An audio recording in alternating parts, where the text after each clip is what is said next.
Congratulations, Ezekiel. Welcome to the tribe. Who is Pilares' friend?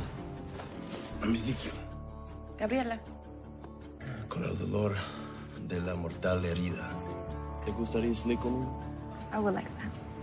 Bad blood with you and shall call it Palo. Something like that. I can't fucking see! Miss! Come on, fucking ambulance!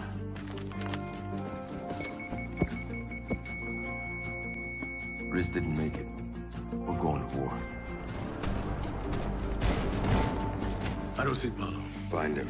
Nos tenemos que ir. You find Palo? Found him. Fuck me. How much do you think Potter really knows? Potter knows you're involved. He thinks he could shut down the uprisings by destroying Palomo. ¡Mercenarios! Avisen a Palomo. Tú me encontraste. Adelita! Pick your crew. Go get Adelita. It's a fucking MC! Oh, Jesus, thank God. You have to go. We'll be fine. I need to know the truth about what happened in the desert.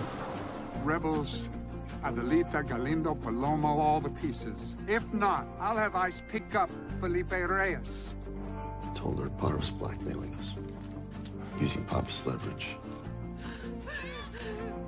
Congratulations, Papa. Your son was born yesterday. What's the matter? Have you heard from Lita? No, why? She finished with the doc but never came back to the waiting room. Hola, Ignacio. I realize that the reason I was saved is because I still have things I need to do. I guess I'm one of those things. Tita ordered the hit. One of you Reyes men has to help me right a wrong today. I'll do it. You destroyed my family. Easy, this is not you. Yeah, Pop. It is.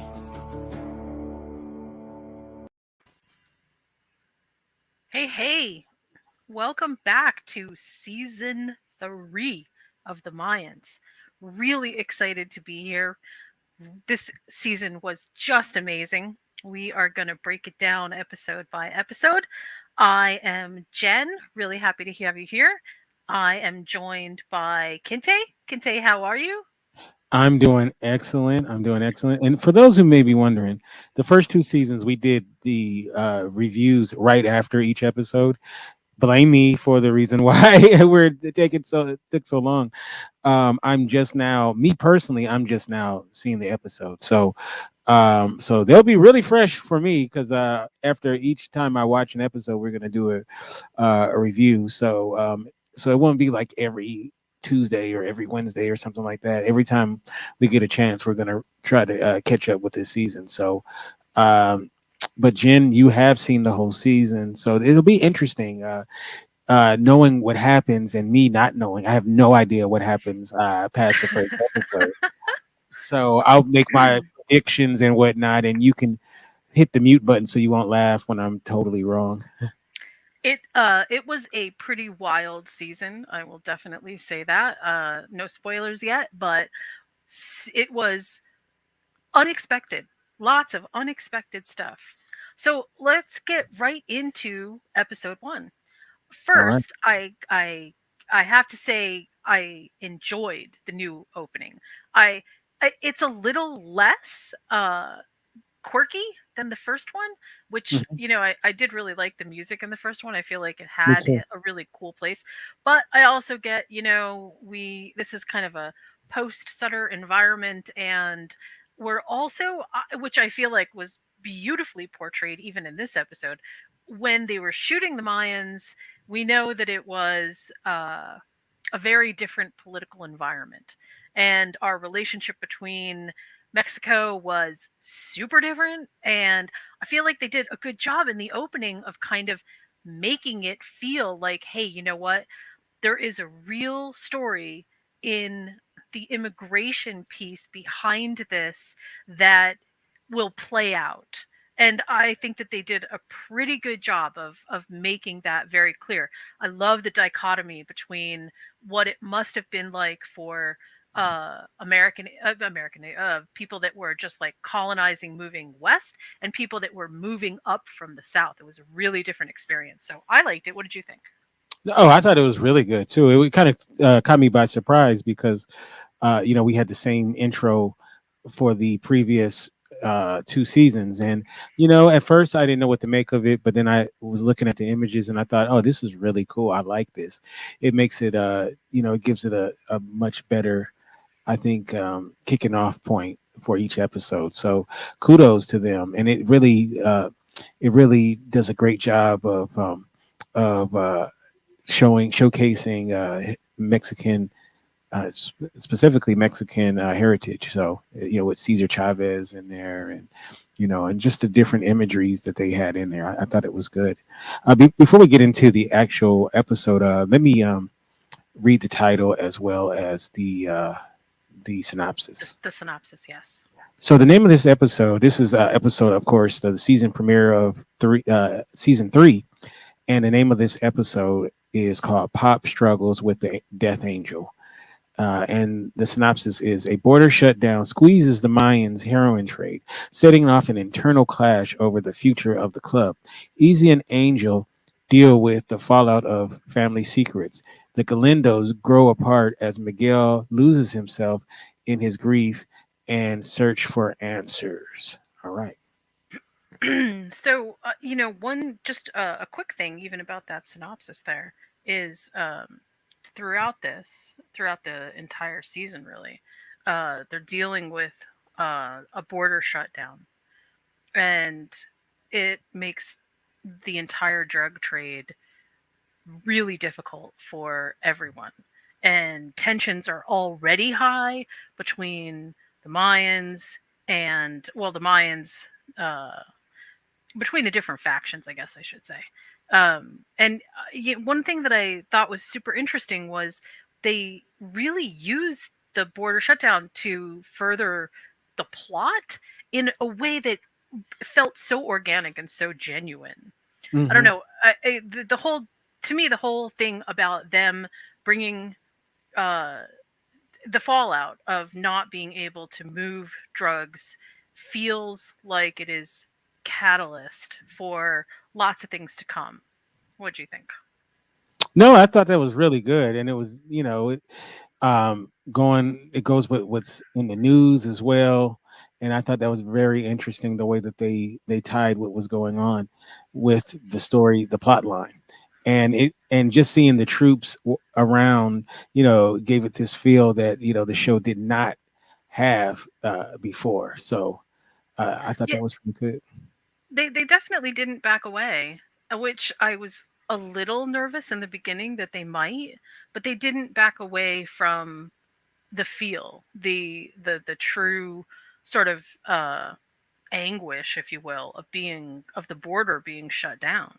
I mean, there's so many pieces to that, but I really liked it a lot. I don't Yeah, know. I think there's one other aspect to this which maybe we should take into consideration, and that is that Easy is now not a prospect, right?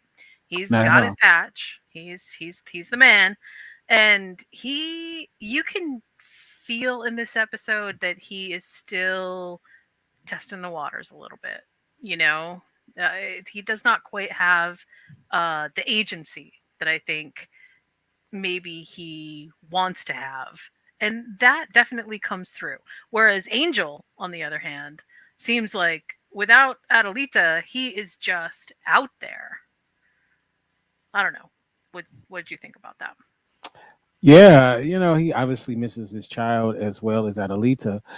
And then, so he does what a lot of us men do, is we bury ourselves in sexual conquest, and boy, was he burying himself in it, to start off that episode. And, it gave the feel that, he's dealing with pain, and this is the only way he knows how to deal with the pain. Great way to deal with the pain, but, we know what he really wants. Right, and we see well, I guess maybe we don't see it in this episode, but yeah, I think she's on his mind a lot, but he feels very frustrated. There's obviously nothing that we can do.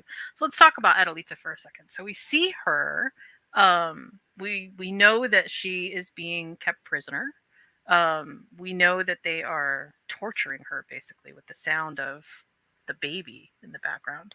And I get the feeling that a lot of the what has happened in the past with Adelita is it was sort of like, obviously we know that something is going on, right? That there are secret deals being made, and sometimes I think that this gets lost. There are all these deals that are sort of being made between the US and Mexico to make the cartels and the rival gangs feel like they are in charge while actually they're pulling the strings. And none of them feel as personal and horrible as the story with Adelita. To me, that feels so incredibly visceral, and I have to say they didn't flinch away from this story either, which again was something I thought that might happen. Like this might sort of die out, or not take on as big of a story significance, and they didn't. They really, I mean, there's no way you can't get around that pain. No. I mean, we can see it on the screen right now. That is some pretty serious pain. I don't know how you'd feel, but I would feel unbelievably broken if somebody was just playing a recording of the baby crying constantly. Yeah, no, yeah, I couldn't handle it. I'd go crazy. Definitely. I feel like that was even more effective than any kind of physical torture that they could have given her. Yeah. No, it was pretty horrific. Yeah. So one of the other things that that they definitely pull up quite a bit is the DOJ and how they are handling immigrants now, or not even immigrants, people, illegal immigrants, I guess I should say. How they're handling, like, there's a scene in the sweatshop, and that to me feels. Oh, okay. I'm gonna take this from two angles, and I'm gonna ask your opinion on it. So one thing that I noticed again in this episode, and I saw it in season 2 and I saw it in season 1, and I absolutely love it because it's so horrible. That sounds terrible, but it's true. They really use this idea of family, kids especially, as both the like they're perpetrating the cycle, the kids Right. see things, the kids experience things, and I mean the kids on the bus this is toward the beginning, right? The kids on the bus were basically, in their backpacks was heroin. Yeah. That's huge. I mean, when you think about it, Coco and Ezekiel driving this busload of kids, and yeah, maybe the kids get something out of it, but basically let's face it, they are using those kids as mules to get heroin back and forth. That's crazy.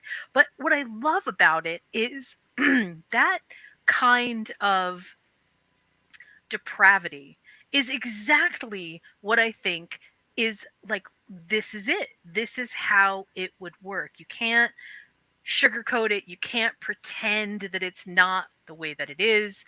This is it.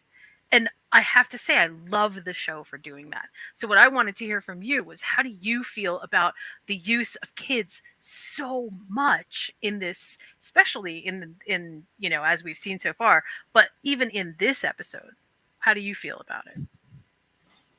Oh man, it's terrible. I mean, it really speaks to those are innocents, right? They are they're innocents. They're without any agency in this. Right. And so yeah, no, I think it's horrible. Now, I gotta say that I think you're thinking about another episode, because I don't think it was in this episode, but I'm talking about it from a general sense. The kids in the school bus. I think I think it was another. Oh, yeah. Really? Was that the second episode? Oh my gosh, I'm so sorry, everybody. Yeah, I was like, should I say something? I'm so sorry. But I don't want to throw anybody off. But Well, I will say that overall, we have this interesting continued experience with kids, and in part, I feel like this is the extended metaphor of the story, which is the sins of the father always come back to revisit the mhm, sons or the children. right, And that even her, uh the oh gosh, I forgot her name, Neil, but the mule, right? Well, the EZ puts straps car seats in the back of her car. right, You again using the child metaphor to say this is how through innocence we can exploit innocence in order to get our product over the border. We can use innocence to make whatever we need to make manifest. And it's such an interesting thing because this is also what Easy and Angel's dad basically did as they were growing up. right, He created this whole world which was a lie. right. And wow, to me that always speaks volumes. Yeah. So, all right, let's talk about Coco. What'd you think about Coco? Oh, What's and happening to him? are we? Do you want to start off with the intro to his story with his daughter? Sure. Okay. First of all, I think that I think Coco is one of my favorite characters. Yeah, That actor is so really good. Man, he's awesome, and I think the young lady that plays his daughter is excellent too. She's very very good, very believable, and it's very interesting the whole dynamic between the two of them. yeah, Uh, you know, she's not making she's not making it easy for him to be a father to her. Which is goes. I mean, that's what young people do, right? right. And also he's probably not well equipped to being a father, you know, and especially with his in light of his drug problem and the fact that he's a criminal. So Also true. right, and he's a guy that's into a lot of strange stuff. So you know what I mean. So Although in seasons past, I think Coco was a little more gentle, mellow, right, a little bit more gentle and mellow might be that might be a little overgeneralization because obviously we've seen some pretty crazy stuff from Coco too. But at least the attitude toward his kid was a little bit more tempered, and we definitely see something different in this episode. At least that's how I saw it. Did you see that too? oh, definitely. We saw him really being twisted, and we got to blame the drug use as well, and just the fact that he's a flawed person. Hmm. Probably that's a nice way to put it. So definitely that was what was going on there, and then also he had the injury, the laceration to his eye that he's dealing That's with, right.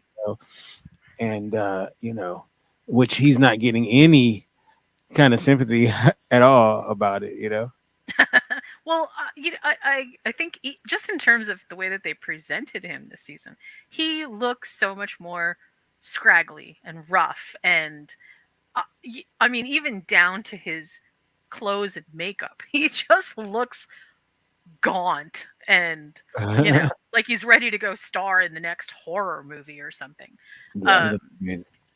and they do such a good job, and he to me, I have notes about this that basically, in during the first episode, I put Coco falls apart, and that's exactly what it feels like is happening. Like in real time before our eyes, Coco is just falling apart. Right. And that also is kind of that's pretty.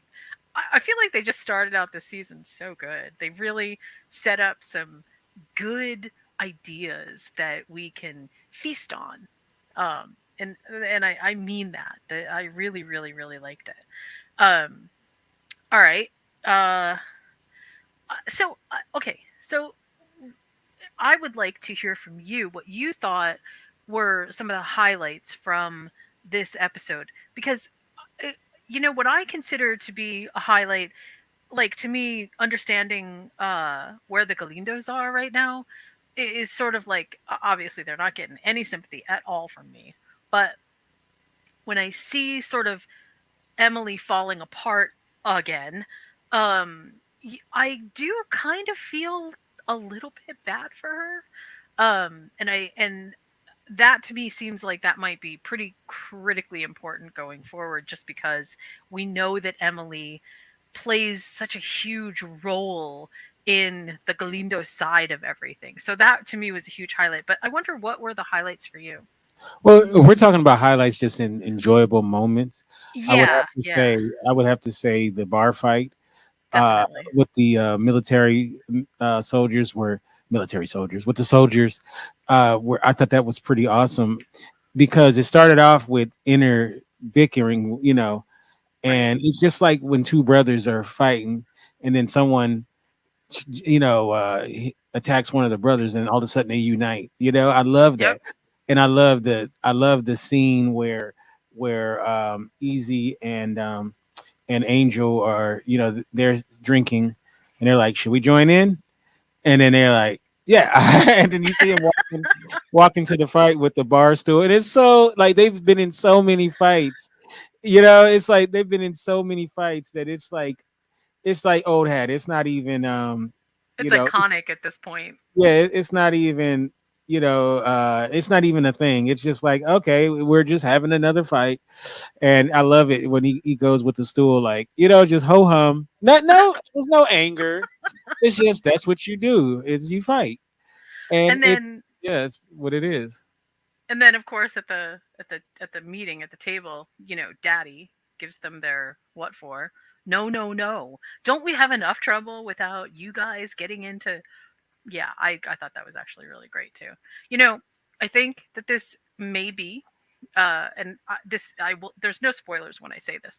I really think that is sort of the essence of the Mayans altogether, right in that one scene, Hmm. which is something happens in the Mayan club. Something happens. Some internal strife happens, and that internal strife is like a bowling ball that hits the outside, and just like it hit the soldier and they got into a fight, and then, oh, okay, now the other guy, and then Easy and Angel, it that is exactly how almost every single issue sets up in the Mayans. It always starts with something internal. Either it's an internal idea, or it's an internal stressor, or it's an internal crisis. And that always ends up being then an outside problem, which then becomes a club problem. So I actually give them credit for that. That's actually really good. Yeah, I like that too. Yeah. Um. Okay, so I'm the person who doesn't know what's gonna happen. Obviously, you do, but so I guess we'll. That the good thing about this, anybody that's listening to this, they won't be spoiled because you're not going to spoil it for me. So you can listen to these if you've seen episode 1 of season 3, then you can listen to this podcast and not really be spoiled, or not be spoiled for the rest of the season, I should say, because obviously we're going to spoil this episode. But it's going to be interesting. They've shown this prospect, Oh yeah. and I'm interested in is he what are they going to do with this guy? He doesn't look like he's ready for action. So No, and sometimes he seems like just comic relief, right, which he tripped and I fall. kind of wonder about that. Yeah, so we'll see what's going on with there. But it seems like Easy was really nice to him, even despite his mess ups. Right. Well, I feel like Easy is nice to everybody. So, Yeah. what did you think about Easy's girl, Oh, I thought that was so sweet. Gabriella? Gabriella, yeah. Yeah. I thought that was so sweet. I thought their little date, I thought that was That was really nice, and I like Angel making fun of him, saying about, "Oh, you ain't even done nothing. If you even held her hand, Right, you know." right. But no, I thought that was I really like that. It shows that tender side of Easy. I mean, which we see it more than anybody else, but it's something about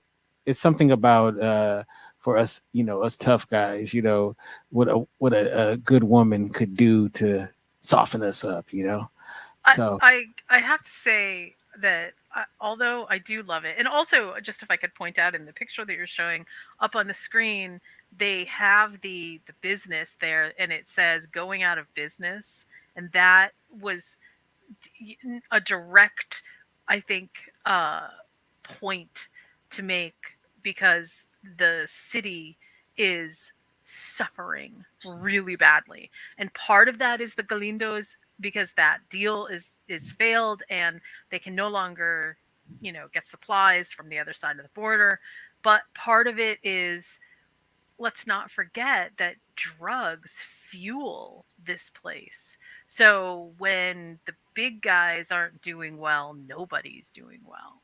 yeah. I felt like that was super important. Like they do a really good job on these sets of making everything look pretty grungy, pretty pretty on par for people living in some pretty iconic poverty.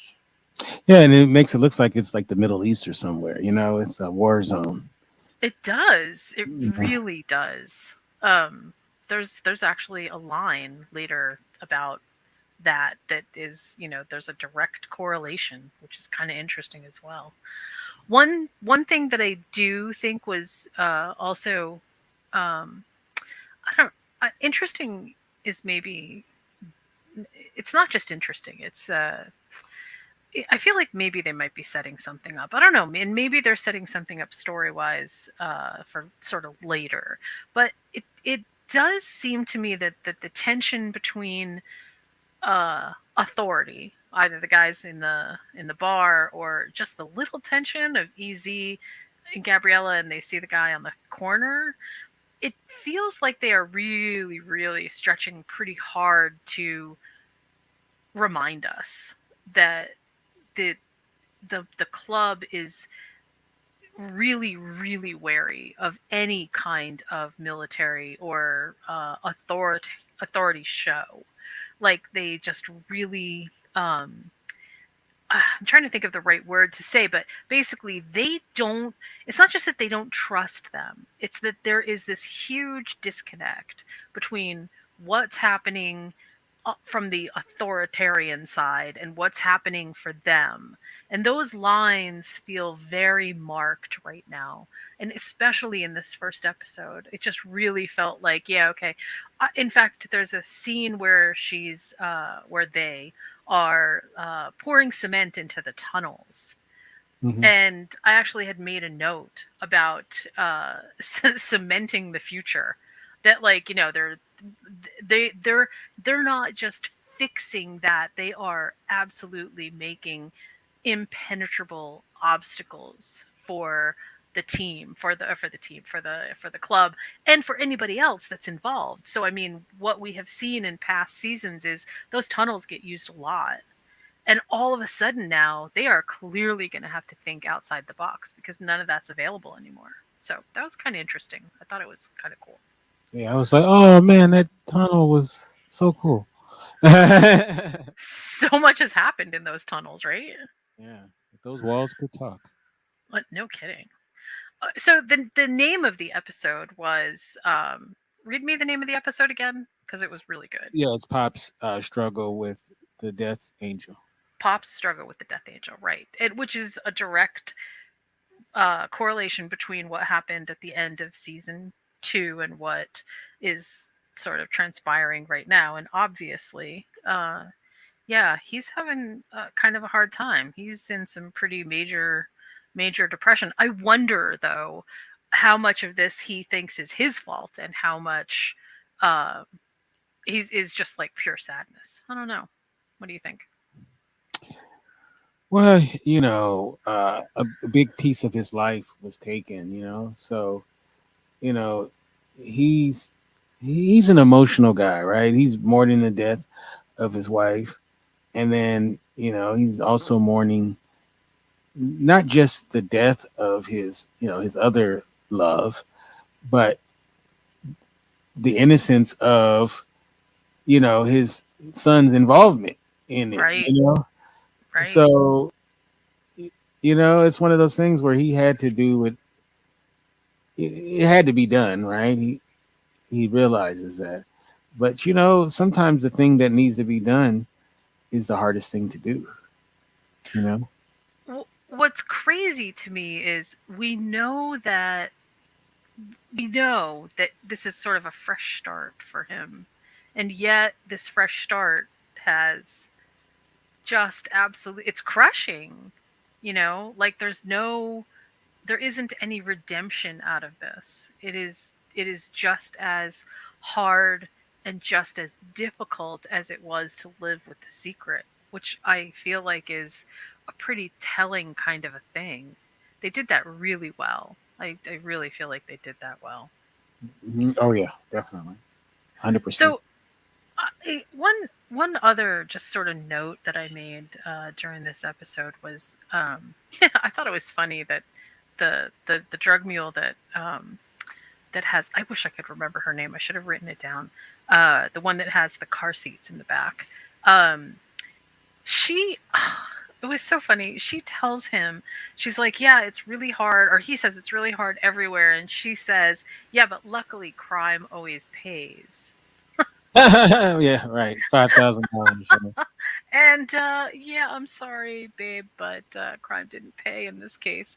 I have to say that that scene at the border crossing when they ask her to pull over was great. That was so awesome. I was actually like, my heart was pounding for her. Like, what did he notice? And then you see her finger tapping on the wheel, and you're under pressure that way. Oh my God, I can't even imagine. I just can't imagine. That whole scene was just super well done. It harkens back to some previous seasons when they did some great camera work, and kind of made like a perhaps small thing turn into a big thing. I really liked it. So Yeah. we're very sorry that crime didn't pay for you, sweetheart. I feel very bad. Actually, I really do feel bad because wow, she was just trying to make $5,000. Oh my gosh. Yeah. Um, Yeah. That didn't work out. no, it really didn't. It really didn't. I mean, I was so conflicted because it's in the car seats. Oh my God, please don't put stuff in the car seats and that. But yeah, that's the oh man, yeah, so many things about that. Let's see, what else can we talk about in this episode? Oh, one other just sort of small note that I was thinking before we get to kind of like what happened at the end. There is an obsession with Paolo, right? Mhm. And I I feel like I feel like that's kind of the thing that, like, maybe you should listen to that. How you have like that nagging voice in your head that says, yeah, maybe I should pay attention to this. Maybe it's important. This guy clearly is bad news, and our king is just like shutting it down every chance. No, that's done. We're over it. Yeah, I don't know. You're talking about the meeting, right? Um, Actually, I was just talking about in general how he's right now, because he's brought it up like twice. In the first episode, he just brings it up like twice that, hey, You're talking about here, right? where is he? Yeah, right, right. Mhm. And well, oh no, actually, this is a different part. This is when they're on the bridge. Although yes, they did talk about it there too. But when they're on the bridge, and oh boy, um, actually, you know what? You recap this. Tell us what you thought about this scene. Oh, I thought the scene was great because something's going on with a leader. I'm so sorry. His name um, escapes me, but I'm such a fan of this guy's work, and I'm totally spazzing out on his name, his character's name. I'm sure I'm gonna get probably killed for it. This brother right here. but the leader of the Mayans. Right. He's oh god, now I can't remember his name. He's the Grand chapter Pupa. leader of yeah, he's the other king, if you will. Yeah. And something's going on with him in that he's what it is that he is feeling the pinch, right? I'm sorry, Michael Irby is his actual name, and he's Bishop. Thank you. Bishop. Yes. Bishop. Sorry That about is that. yeah, wow, that was Sorry really about bad that. for both of us. Yeah, I know. Yeah. Hey, I'm getting back into it, people. Yeah, Uh, I have no excuse. Well, it's been a while. I mean, I did watch this quite a while, but yeah. Anyway, well, go ahead. I mean, I just saw it today, so. But anyway, Bishop is feeling that when you're up, when you're on top, you meant to make the decisions. You know, decisions that could be positive or even negative for your group, and then you're going through some tough times. The pressure starts weighing. So in this meeting, he at first, remember, he was just going to go with a few guys, but then he felt like, no, we're going to show some force and go down there. And Right. there's a moment when they make the deal, and obviously it wasn't a good deal for them. And there's a moment where he turns and looks at his guys, and he realized something. I have to show some real, true leadership. And then he turns back and he's like, nah, hell no, we're not gonna do it. Right, And then right. y'all, we're needed. You guys can't just write us off. So I really I liked it. And then it's funny. Angel makes this face like, Angel made this face like, we know Angel's ready for war, right? If Angel, Angel's gonna go and he's going to, if it needs to be, if war needs to happen, Angel is gonna be right there. But he kind of makes this face almost like, I don't know about that decision, But Right. I feel like not where I don't think that he wouldn't back him up, but I just feel like he was kind of unsure about was that the right thing to do. But he's the boss. I got that same feel from EZ too. Just the expression on his face made me think that he was a little uh uneasy. Yeah, maybe that's too much of Uneasy. a pun. But yeah, I got that same exact feeling like, oh wow, okay, this is going to be a big problem. And I mean, I think okay, in in Bishop's defense, or maybe not defense, but to his credit, I think he's not just right, but I think at that moment it definitely felt like a do or die moment. Either we are going to be under the boot of this forever, and you're going to blame us for things that are, like he was saying, out of our control, or we're going to have to put the hammer down and say, no, look, we're not going to be your, you know, B Whipping boy. word that rhymes with witches. Right. We're not going to do it. We are absolutely going to say, we control this side, you don't. So you don't get to tell us what volume we push, you don't get to tell us what we push and where. You get to take it and do your job on the other side. And I feel like that was pivotal, like really pivotal, because sometimes it does seem like Bishop is a little bit uh wavering, not not inside the Mayans. I mean, inside the Mayans he feels rock solid, but with others sometimes it does feel like he's a little bit, yeah, okay, kind of wavering is the only way I can describe it. So this, I felt like this was good. No, I thought it was good too. So yeah, I can't wait to see how this all plays out. I gotta ask what your opinion of how Miguel has. First of all, it feels like he's changed a lot, both physically and mentally. He definitely seems like he is not just on the edge, but wow, he I mean, I never get the feeling from Miguel like he's falling apart. I always feel like he's, the most together person on the planet, and when he needs to be. But wow, it really feels to me like he's got some major stuff going on. And I'm obviously the death of his mom is a big deal, but didn't you get the impression from him that like there's a ton of things happening for this poor guy? I shouldn't say poor guy, but I do actually feel bad for him. Yeah, I mean, losing your mother, especially in the way that she went, because he believes it was a suicide, That's right. and the That's way her note. self-immolation, that's it's horrible. Even though, I mean, who the way that it happened, it's like doesn't make sense. But anyway, um, but he was already going through some changes before Yeah. then. So this tacked on, and then now, his marriage is rocky as well. And then, he hopped into the arms of another woman too.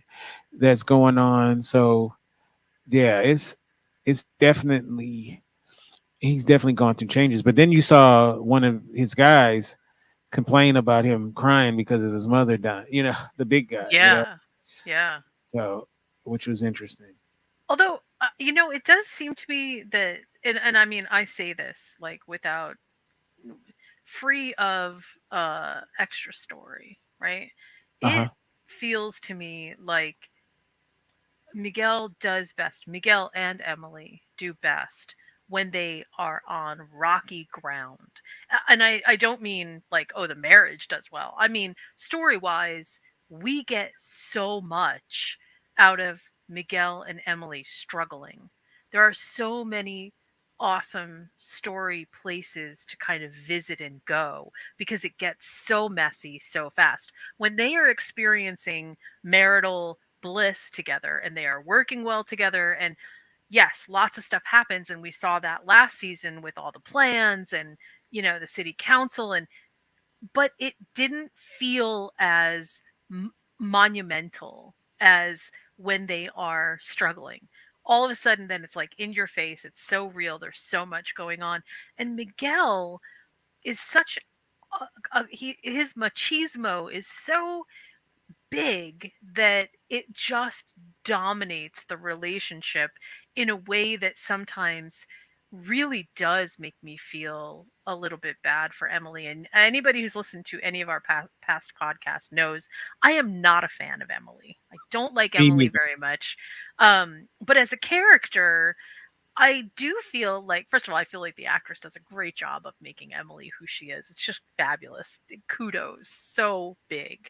But the character of Emily is just wow, so unlikable in so many ways, and that is so purposeful. And the fact that then Miguel heaps on the machismo just makes for such a crazy um human salad that just feels like, wow, this is absolutely incredibly layered. So I give them that credit. What do Yeah. you think I about it? mean, well, he's supposed to have machismo. He's the boss of a criminal enterprise. So, he can't be pussyfooting around, right? So, you better have machismo or your guys are going to feel like, oh, I can just take it from him. So, um, but he does have, he's trying to be like kind of a CEO leader, have that, that kind of almost like Michael Corleone in The Godfather. Right, right. So I think he wants to be viewed by the the people outside of the gang life as a businessman and a philanthropist and all of that stuff. But within the criminal world, he wants to have that be feared type person. He wants the best of both worlds, I think. Yeah. I think he just, that's his thing. He definitely does. But I feel like, he had a really human moment in this episode when he asks Emily, "Well, where's Maria?" And Emily says, "Well, I fired her." And Miguel is like, "Wait a minute. She's family."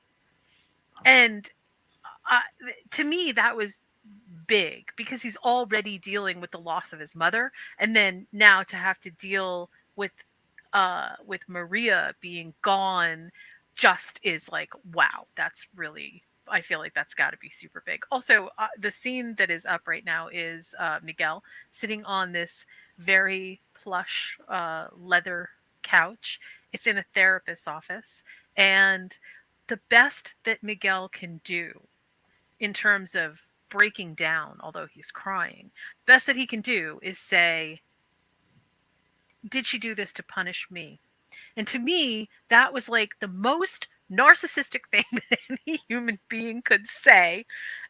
Not, I need to reach out because I feel so sad and I miss my mother.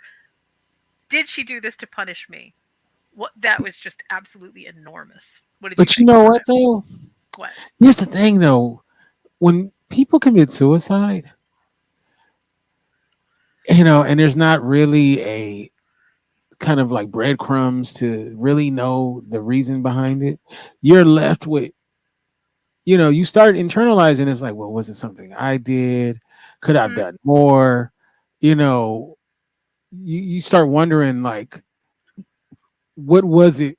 And then you start putting yourself in it, like, because I've known people who've committed suicide, and I'll be honest with you, like there was one situation where, well, actually, both of the situations, I felt guilty, right? Um, because I knew one of the person, well, I guess both of them, but one specifically, that she was going through so much and she was in such pain and anguish, and it was like I felt like, even though I wasn't directly, in the path of what I could Hmm. have done something, but then I started feeling like maybe I knew she was in a horrible situation. Like maybe I could have done more, and it seemed like a lot of people knew what she was going through, but still we just kind of sat back. We had no idea that she was going to kill herself. And there was a guy that committed suicide when I just got out of high school, and we worked at a movie theater, and we were all buddies and stuff. And he was going through some stuff. Um, he had lost his lady, and he could no longer see his children, and so he was going through it, right? And even his ex was like asking his friends because we all worked together, but he didn't work no more with us. So you know how that is sometimes, that you don't hang out with people sometimes as much because Hmm. they don't work. And she was asking us to come through and check on him and stuff. And just didn't, you know? And then Yeah. when he committed suicide, we all felt like assholes. Like, wow, like you could, but we never could have thought that that was going to happen. But, you know, it, And it was horrific. and see that, if when you look at it from, dare I say, uh, a a normal angle, of course, I do think that is that it would be. I mean, I have my own experiences with this, and there is absolutely that sense. But when it comes from Miguel, it just feels like like this is poor me, and not that this is a genuine, because of course it's his mom. I mean, look, they didn't write this character into this episode as monstrous, not in this episode, right? It definitely feels like he is just going through some stuff big time. On the other hand, it that one scene in the therapist's office felt very much like, look, I'm trying to reach out for help and I don't know how. Here I am. But instead of saying that he needed help or that he understood that there was something going on, he used the expression, did she do this to punish me? And it just, I mean, obviously we know that this family has kept secrets. We know that there have been, time after time after time where they've sort of betrayed and come back together and been cruel to each other even. And then on the other side of it, we see the response to that. And that's why I was saying before at the beginning about how the sins of the father and the mother come back to visit. the sons and the daughters. This is part of that cycle. And I wouldn't have brought it up to make him be a monster if I didn't think that this is such a recurring thing with Miguel. He feels victimized, rightly or wrongly. That is honestly what I get from him, not in a whiny sense, but in a very persecuted sense. His first thought about almost everything is not always it's not just vendetta, but it's how can I even the score? And for him to think that this was punishment by his mom really says a lot about who he is. So I thank you for clarifying that. I do appreciate it. Of course, you're right. People would feel that way. I just think that when it comes to Miguel, it is very small minded of him. That's my fictional take on that character. Yeah, well, he's not the most well-adjusted person. So, No, most definitely not. So let's end with the big scene at the end. And I'm going to let you actually recap that too. okay. To be honest with you, that scene, uh, I totally didn't understand what was going on, and I have to ask a question. Like, I don't want to sound stupid, but they just haven't shown us what this is all about yet, right? It's not like I've missed something. Did I miss something? Like, No, I don't think you missed anything. oh, okay. So this is all right. Because at first, when I saw it, I was like, did I miss something? It is, why is he acting in this way? So it's something that's later going to be dealt with, right? I think, yes. I I think should be that confused. that's safe to say. I don't think that there is anything necessarily that you are just missing, Oh, other cool. than we remember what I was saying before about how okay, name is escaping me one more time. Taza. Taza.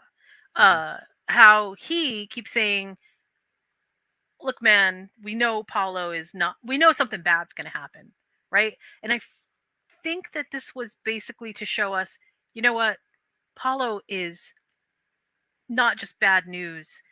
He is, he is absolutely depraved. There is, there is nothing that he won't do at this point, right? Does that make sense? No, it makes perfect sense. So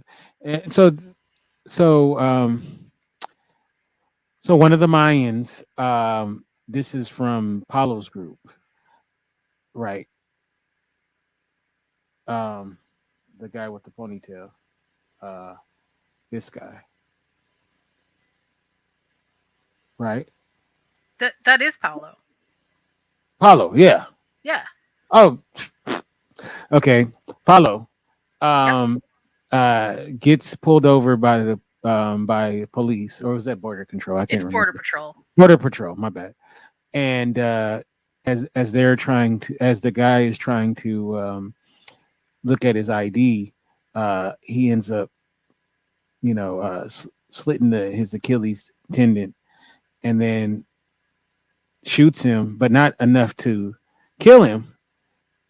Then he gets in the car in his state trooper, I mean his border patrol car, Mm-hmm. and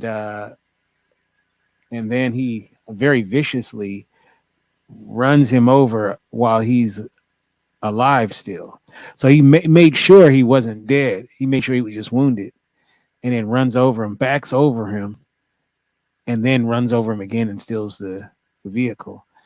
And It was gruesome. it was very gruesome. It was very, very gruesome.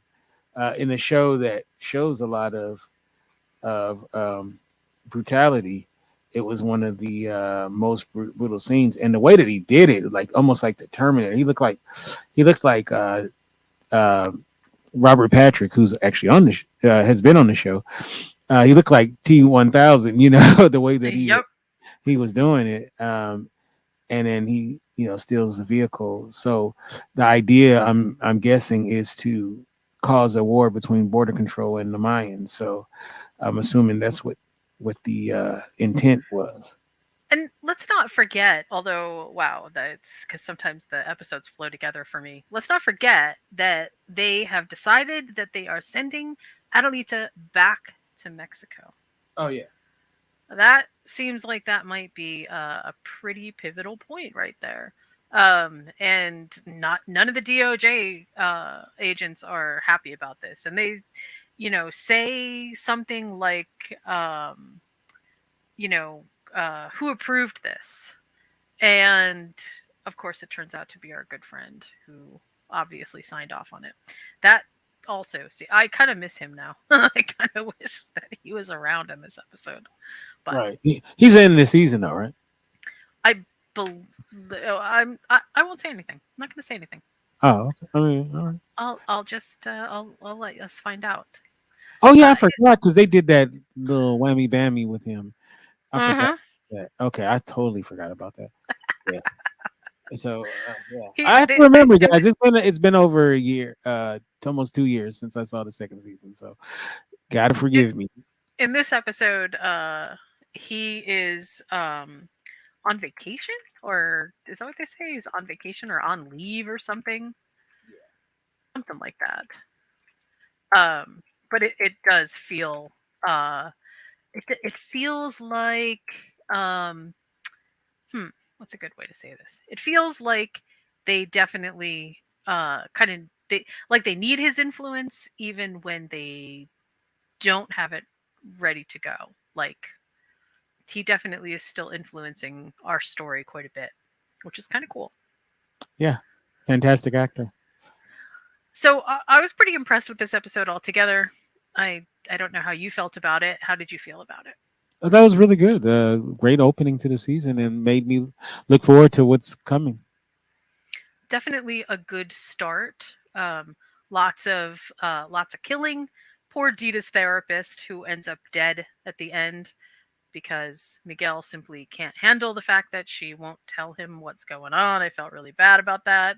Yet lots of execution style stuff. I mean, if you're a fan of the Mayans and you haven't seen season 3, it's definitely worth it. It has not let up the gas, pun intended, at all. Well, It Doctor, still feels, yeah, the doctor, Dita's doctor. right? Well, That's the Doctor. one. I was going to say Dr. Melfi from The Sopranos should feel very lucky. Yeah. Yeah, After this lucky. episode. Yeah. Lucky that there was no therapy by no, I won't even get into that, but yes, absolutely. This whole episode was a great reintroduction to all the characters again. Everybody feels like they are pretty much on their A game, and whatever happens next is, of course, it's going to be amazing. So I guess we will see what happens in the next episode. Yeah, can't wait. So tell me, Kinte, for you, how do people find you? Sure. You can get me at Kente F on Twitter, at Kente Ferguson on Instagram. And actually, that is not the correct website on the screen. Let me change that. Bad Kente. Here, I was like, let me change it. Obviously, I haven't had a chance to update this. Okay, here we go. Sorry about that. For those who are watching. All right, let's do it again. At Kente F on Twitter, at Kente Ferguson on Instagram, and the new URL for the website is theindyradio.com. That's theindyradio.com. So, Jen, how can people get you in social media and all that good stuff? Well, good news, everybody. I have a website. I'm sure everybody already knows what that is. It's moviesandmeals.com. And if you really want to shout out to me on Twitter, you can find me at Following Bliss One. It's been great to reconnect. I hope that as we move forward, we get more exciting stuff happening, and we'll get some answers. We will definitely get some answers. So All right. until next time, we'll talk to you soon. All right. You guys have a good one. Peace.